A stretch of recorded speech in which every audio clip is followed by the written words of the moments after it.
Offline evaluation. Offline evaluation. Offline evaluation means testing how a model performs using stored, historical, or held-out test data, instead of exposing it directly to live users or real-time traffic. You replay past inputs through the model and compare its predictions against known ground truth labels or outcomes. A helpful way to think about offline evaluation is like running a flight simulator for your model. You replay past scenarios to see how it behaves, without risking real passengers.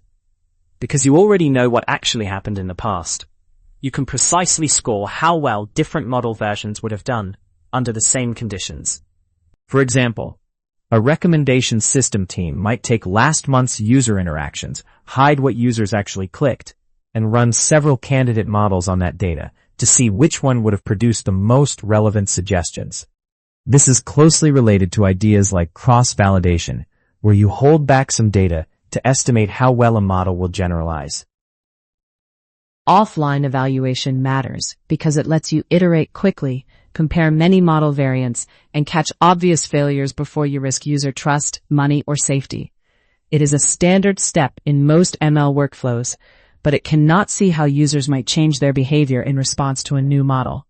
So teams usually combine strong offline evaluation with careful online tests. Offline evaluation.